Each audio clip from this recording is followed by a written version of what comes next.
My name's Helena Bates. I'm 35, the oldest kid interior designer running my own small studio in Billings, Montana. At the family dinner, my parents leaned back with that smug grin and joked, "You've achieved nothing, haven't you?" The table chuckled, Mom's laugh sharp, Dad nodding like it was the funniest thing all week. I set my fork down, looked straight at them, and said calmly, "Maybe not, but at least I've stopped paying your rent." The laughter died instantly. Mom's face froze mid-smile. Dad's hand froze just before he reached for the food. My brother kept scrolling his phone like nothing happened, but the air turned thick. I didn't explain. I just picked up my water, took a sip, and let the silence stretch. That moment, it wasn't planned, but it was the start of everything finally shifting. If you've ever been the one holding it all together while everyone else calls you nothing, hit that subscribe button and stick around. I'm about to show you how one sentence changed my life forever. I leave the studio at 6 p.m., the neon lights along the Yellowstone River still glowing as I lock the glass door behind me, the click echoing slightly in the narrow hallway. My space sits on the second floor of a converted warehouse in downtown Billings, Montana, where exposed brick walls meet sleek modern shelving. I built myself from reclaimed barnwood, sourced from a farm outside Laurel. Freelance gigs keep the lights on mostly local restaurants needing fresh layouts to boost evening crowds or homeowners tired of outdated kitchens with peeling laminate counters. And the bigger contracts come from real estate flips across the city, where investors want quick turnarounds before open houses. Income fluctuates wildly, but when a project lands, it covers months of overhead and then some. I carry fabric swatches in my tote, sketch pads under my arm, and always have a measuring tape clipped to my belt like some kind of urban carpenter ready for anything. My apartment is a 10-minute drive north, a compact studio on the third floor of a brick building near the railroad tracks that rumble faintly every few hours. I signed the lease 5 years ago after saving every extra dollar from my first major redesign, a downtown loft that sold for twice the asking price within a week of staging. The place has one bedroom tucked behind a sliding barn door. I installed myself a galley kitchen with open shelving for mismatched mugs and a living area I furnished with secondhand finds, a mid-century sofa from an estate sale in the Heights. Thrift store lamps rewired myself with vintage cords and shelves lined with paint samples in muted earth tones pulled from client palettes. I keep client mood boards pinned to a cork wall above my desk, color palettes shifting with each new job and inspiring late-night revisions. Coffee brews in a French press every morning, steam fogging the window that overlooks a quiet courtyard where snow piles up in winter and kids kick soccer balls in summer. It started with an email forward from Mom Susan Bates, meant for Dad, but landing in my inbox by mistake during a coffee run between appointments. The attachment showed their mortgage statement balance dipping into the red, late fees highlighted in bold red that made my stomach tighten. I stared at the screen during a break between site visits, thumb hovering over the transfer button in my banking app while waiting for a contractor callback. Without thinking twice, I sent $2,200 labeled at house payment and hit confirm before second guessing. The confirmation pinged back instantly, a small vibration in my pocket. I told myself it was temporary just until Dad's plumbing side jobs picked up again, or Mom's multi-level cosmetics venture turned a profit like she kept promising on weekly calls. They lived in the same split-level ranch house on the south side, where I grew up, mortgage in their names, but the address felt like a black hole pulling money I earned, measuring square footage, selecting tile backsplashes, and negotiating with suppliers. They never asked outright at first. Hints dropped during Sunday phone calls.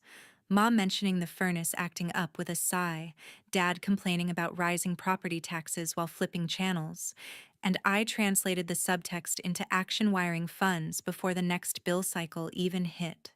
My brother Easton Bates still crashed in the basement freelancing graphic design that rarely paid on time and left him scrolling job boards at odd hours. Uncle Silas Bates' dad's older brother had moved into the spare room after his divorce, contributing little beyond stories from his trucking days and the occasional grocery run.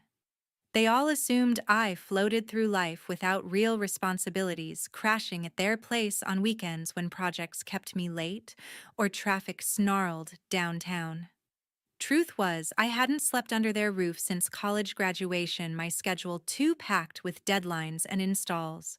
My keyring held only my apartment and studio keys, no spare for the ranch house, but the transfers kept coming, another 2,200 the next month.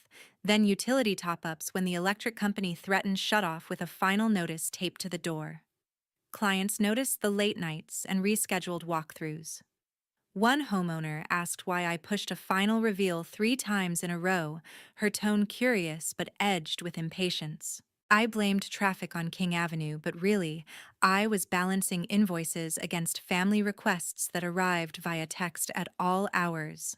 My portfolio grew steadily before and after photos of transformed basements with built-in storage and open-concept kitchens with quartz islands, but the bank balance seesawed like a poorly designed pendulum. I started a separate savings account labeled emergency only, yet dipped into it whenever Mom texted a photo of the latest overdue notice with a sad emoji. The pattern settled in quietly and without fanfare: design, a space invoice, the client transfer the surplus south before treating myself to takeout. Studio rent stayed, current groceries remained simple with weekly meal prep, but the ranch house mortgage never missed a beat on my dime, a silent rhythm I enabled month after month. Friday the next week, the smell of grilled meat drifting from my parents' backyard as I pulled into the driveway of their South Side ranch house, gravel crunching under tires, still warm from the drive. Dad Greg Bates manned the propane grill with tongs in one hand and a cold bottle in the other, flipping burgers while chatting with Uncle Silas Bates, who lounged in a folding chair nursing his own drink and gesturing widely about some road trip from decades ago. Mom set out paper plates on the picnic table, arranging condiments beside a bowl of potato salad she insisted on making from scratch every time peeling potatoes that morning while humming old country tunes. Easton Bates slouched nearby on a lawn chair, thumbs flying over his phone screen, barely glancing up when I walked through the gate carrying a store-bought pie for dessert still in its plastic clamshell. My best friend Devin Harlow had tagged along after a quick site visit. We wrapped up downtown at a brewery needing booth reupholstery, her truck parked behind mine with tools still in the bed. Cousin Reagan Harlow, fresh off signing a major contract for redesigning a chain of coffee shops across the state, arrived minutes later, waving a bottle of sparkling cider to celebrate and kicking off her boots by the steps. We gathered around the table as the sun dipped low behind the rimrocks, casting long shadows over the patchy lawn dotted with dandelions. Conversation started light and easy, Reagan sharing details about her new project, and the custom millwork involved Devin asking about local suppliers for sustainable fabrics, me nodding along while passing the ketchup and adding a comment about a recent tile shipment delay. Then Mom leaned forward with that familiar tilt to her head, the one she used when delivering what she thought passed for playful banter in front of company, her eyes sparkling with mischief. "You've achieved nothing, haven't you?" she said, her voice carrying over the sizzle from the grill and the low hum of neighborhood lawnmowers. Dad chuckled deep in his throat, raising his bottle in mock toast as if sealing the joke. Uncle Silas joined in with a hearty guffaw, slapping the armrest of his chair hard enough to rattle the can in his holder. Easton smirked without looking away from whatever video held his attention, his shoulders shaking slightly. I placed my burger down halfway through a bite, wiped my mouth with a napkin folded neatly from the stack, and met their eyes one by one without rushing. "Maybe not," I replied evenly, "but at least I've stopped paying your rent." The words hung there simple and direct, cutting through the evening air like a cool breeze off the river. Mom's expression shifted, first cheeks flushing as her fork hovered midair above her coleslaw. Dad's laugh cut off abruptly, his grip tightening on the tongs until knuckles whitened against the metal. Uncle Silas cleared his throat, suddenly fascinated by the label on his bottle peeling at the edge with a thumbnail. Easton finally pocketed his phone, brows furrowing in confusion as he leaned forward slightly. Devon shifted beside me on the bench, her foot nudging mine under the table in silent support that grounded me instantly. Reagan set her cider down carefully on a coaster she pulled from her bag. Eyes wide, but saying nothing, her celebration mood paused. The backyard noise faded into the background, the distant hum of traffic on the nearby avenue, a dog barking 2 houses over, kids shouting from a trampoline down the block, leaving only the pop of cooling grill coals and the faint tick of the old wind chime by the door. I didn't rush to fill the quiet or defend the statement. No explanations about transfers or overdue notices spilled out. Just a small smile tugging at my lips as I stood pushing my chair back with a scrape against the concrete patio that sounded louder than intended. Mom opened her mouth as if to speak, closed it again with a soft click. Dad slammed the tongs onto the side table metal, clanging loud enough to make everyone flinch and drawing a sharp glance from a neighbor over the fence. I grabbed my keys from the table edge where I'd tossed them earlier, pie untouched in its box beside the condiments. "Thanks for dinner," I said, voice steady and without edge. Devon rose too, murmuring something about an early morning consult with a new client. We walked side by side toward the gate, our footsteps sinking on the path, the screen door creaking shut behind us without another word exchanged at the table or any attempt to follow. Back home, I opened the banking app. The transfer lines staring back like fresh cuts across the screen under the harsh glow of my desk lamp. The first one, dated 22 months ago, labeled simply "Rent Assistance $2,200, even sent after a long day of install supervision." I scroll further, each entry a repeat offender. The second month, then the third, all identical amounts wired on the first like clockwork, despite varying client payment schedules. By month 6, the total crept past 13,000, and I kept going because Mom promised over a crackling phone line that her cosmetic side hustle would explode any week now with a big upline bonus. Dad chimed in during the same call, muttering about a big plumbing contract that never materialized after the initial bid fell through, so I added another 2,200 before the late notice arrived in their mailbox. Easton started slipping in requests around month, texting screenshots of online betting losses with captions like, "Need to cover this quick," or "They freeze the account," followed by frantic emojis. I transferred smaller sums at first, 500 here, 800 there, directly to his linked card while on lunch breaks between measurements, watching my project earnings vanish into digital poker tables and sports wagers he swore were sure things based on inside stats. Uncle Silas jumped on the train by month 10, cornering me during a drop-by visit to borrow for just a new rod and reel set that somehow totaled 300 after add-ons, followed by weekly beer runs he paid back in stories instead of cash during backyard smokes. I covered those too, labeling them miscellaneous to avoid the sting of specifics and keep the categories clean.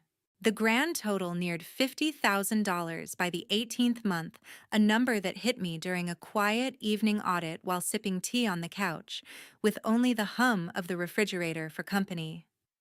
Mom's assurances evolved into casual mentions of furnace repairs needed before winter or property tax hikes after reassessment, each followed by a Venmo request I fulfilled without question while finalizing a client invoice. Easton escalated to $1,000 bailouts after a particularly bad streak left him locked out of platforms, sending panicked voice notes at 2 in the morning that I answered with immediate transfers from my business account before heading to bed. Uncle Silas upgraded to fishing trips with buddies up near Red Lodge, charging coolers bait, and even a new cooler bag to the family tab I settled monthly without comment. I built a private Excel sheet on my laptop hidden in a folder marked Client Budgets, alongside actual project trackers, columns tracking dates, amounts, and vague notes like house or E or S to maintain discretion. Screenshots of every confirmation email went into a subfolder with dated file names, timestamps proving the pattern no one else saw or acknowledged.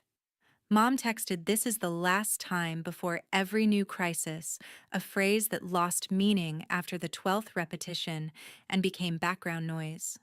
Dad avoided the topic entirely, grunting thanks when the mortgage cleared and changing the subject to football scores or weather forecasts. Easton promised payback with freelance checks that arrived late or not at all. After scope creep ate his margins, while Uncle Silas slapped my back and called me the family safety net during holiday gatherings, the transfers became automatic, set up as recurring on the app to match the due date exactly, freeing me from daily decisions, but chaining my income tighter than any contract clause. Client payments for kitchen remodels with custom islands or office overhauls with ergonomic zoning flowed in one side and out the other, barely touching my own bills before redirecting. I skipped industry conferences in Denver to save the registration fees and travel costs, redirecting them south instead of networking. Personal savings stalled at a frustrating plateau, emergency fund untouched, except for family pulls disguised as one-offs that added up quietly. The Excel rows multiplied relentlessly, a silent ledger of favors that grew heavier with each entry, stored away without a word to anyone or any plan to stop until that night. November rolls in. I receive an email from my parents' landlord, final eviction notice attached as a scanned PDF with a 30-day countdown stamped in bold red across the top. The message lands while I review fabric samples at my desk, sunlight slanting through the high windows and catching dust motes over the drafting table. The subject line is blunt and official. No greeting, just the address and final notice in caps. I forward it to my personal account immediately, then save the attachment directly to a secure folder on my phone, labeled Records with password protection. During a site visit break, I screenshot bank statements from the app, each recurring transfer captured in sequence, and compile them into a single PDF using a free converter tool downloaded that morning. Mom's old text messages come next, scrolled through in the car between appointments each. This is truly the last time screenshot with full timestamps and read receipts visible. I drop everything into the same phone folder, organizing files chronologically for easy access. Devin stops by that afternoon for a quick consult on a shared supplier for eco-friendly countertops, noticing me toggling between screens as I finalize the lineup. She raises an eyebrow over her coffee mug from the local roaster and asks straight out what I'm building. I tilt the phone her way briefly, the totals in columns, the eviction PDF, the promise chain, and she nods slowly, understanding without needing more. Devin leans against the drafting table, arms crossed loosely over her denim jacket. "Show it all on your phone at Thanksgiving," she says, voice firm but not pushy, eyes steady on mine. "Pass it around like the gravy, let them scroll themselves." I hesitate at first, thumb hovering over the screen while picturing the dining room chaos, but her logic lands clean. I nod, locking the device and slipping it into my pocket. She squeezes my shoulder on the way out, promising to sit nearby if the battery dies, mid-reveal. Reagan texts later that evening while I organize paint decks for a morning meeting, photos of her expanded studio space, flooding my phone in a rapid burst, new render stations with dual monitors, custom cabinetry prototypes in white oak, a fresh logo on the wall above a leather sofa for client meetings. The images show polished success contracts framed beside client testimonials in sleek black frames, a coffee bar with an espresso machine humming in the background. She captions one, "Finally living the dream," after years of grind, with celebration emojis and a champagne glass. Seeing her progress on the same device that holds my evidence sharpens the contrast. I save a few of her messages into the folder too, not for drama, but context.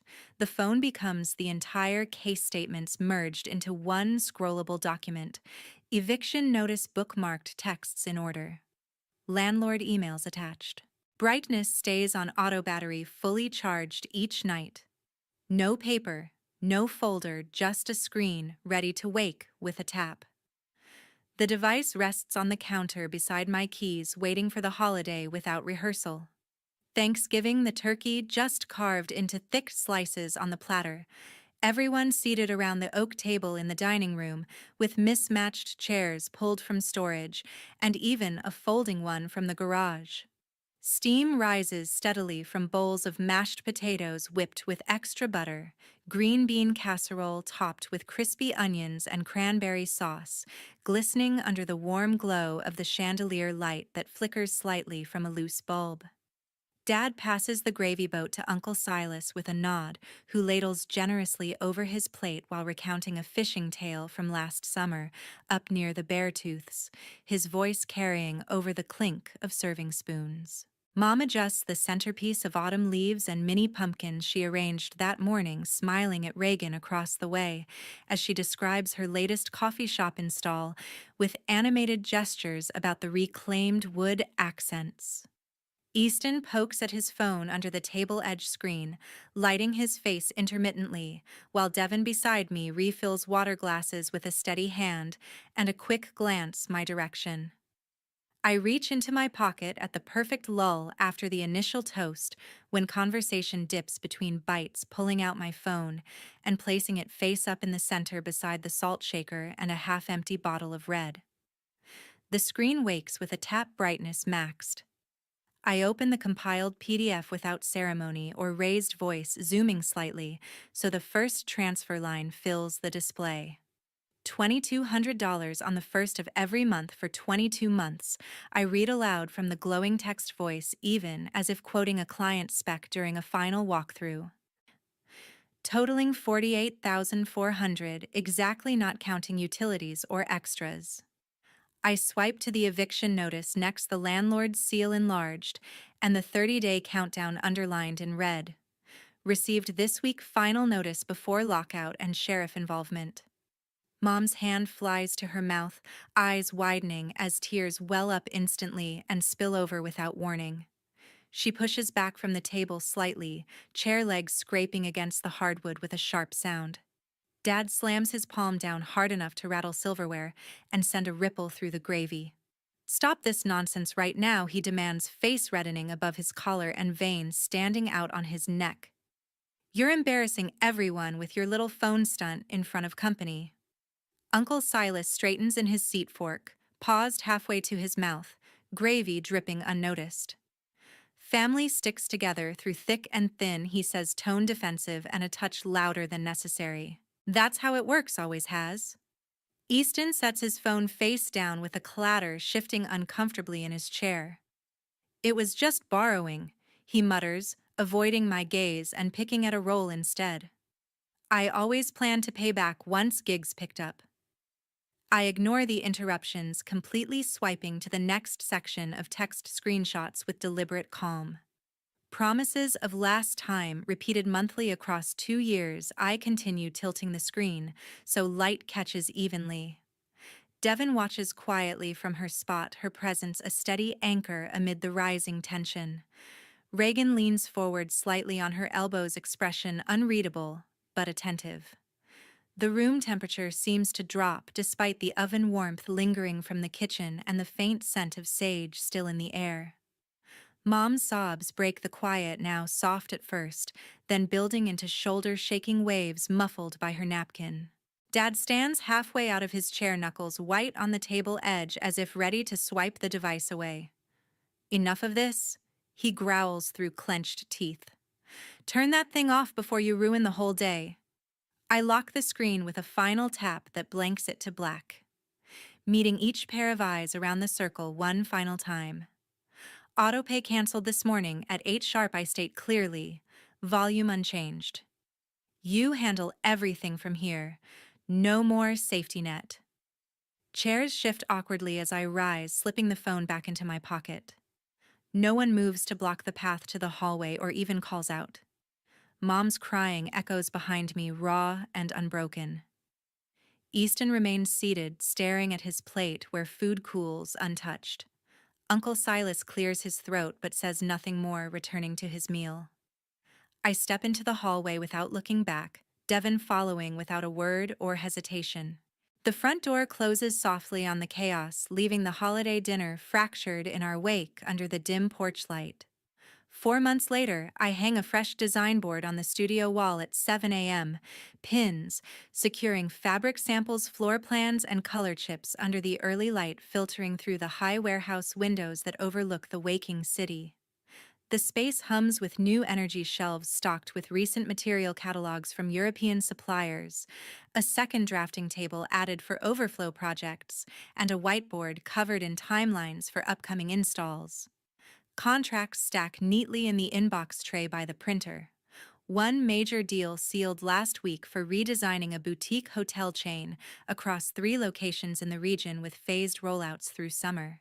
Revenue flows directly into business upgrades, now no detours south or unexpected withdrawals. Word reaches me indirectly through mutual acquaintances about the ranch house situation unfolding as expected. Mom and Dad face eviction on the exact schedule outlined in the notice. Sheriff deputies overseeing the move to a budget motel on the edge of Billings near the truck stops and rail yard.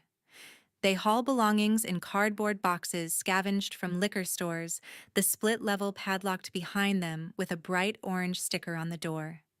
Easton spirals deeper into gambling apps on his cracked phone screen, racking up $15,000 in debt before collectors freeze his accounts and send certified letters. He sells his pickup at a loss to a used lot on the West End to cover the minimum payment, trading it for a secondhand bicycle with a delivery bag strapped to the back, and part-time shifts through an app uniform shirt tucked into faded jeans during evening runs under streetlights. Uncle Silas packs a single duffel bag and a fishing rod case, then heads north on the interstate to crash with his son in Great Falls. The spare room left vacant without fanfare or goodbye gatherings. Contact fades naturally at first through unanswered texts, then deliberately on my end. I block their numbers one quiet afternoon while updating client contacts in the database, thumbs steady on the screen without hesitation. The family group chat disappears with a swipe and a confirmation prompt. Notifications silenced permanently across all devices.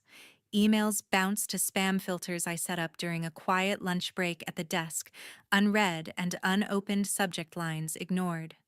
Studio growth accelerates without the previous drain on resources and focus. I hire a part-time assistant named Locally to handle scheduling and supplier calls, freeing mornings for site visits, to measure spaces, and afternoons for uninterrupted creative work at the light table. A high-profile restaurant chain signs on for full rebranding across 5 locations budget, allowing custom millwork crafted by a wood shop in Bozeman and imported light fixtures from Portland. Earnings reinvest into the apartment too. A new sectional sofa in soft gray wool, delivered last month, bookshelves built into the alcove beside the window with adjustable lighting, artwork from local galleries, framing the space in muted landscapes. Weekends involve farmers market runs for fresh produce and coffee, with Devon at the corner, roaster conversations light and forward-looking about upcoming trends. Reagan expands her operation further with a second location downtown, our occasional collaborations seamless and profitable through shared vendors. The old ledger stays closed in a lower drawer beneath warranty files, a relic untouched. Value lies in boundaries, now self-respect in saying no without apology or explanation. Your worth is not measured by someone else's wallet or expectations. Self-respect is not selfishness, it's sustainability. Thank you for staying with this story to the end and seeing it through every turn. If any part resonated, sparked a thought, or reminded you of your own line in the sand, drop it in the comments. I read every single one. Share your own boundary moment if you're comfortable. Your voice matters. See you in the next one.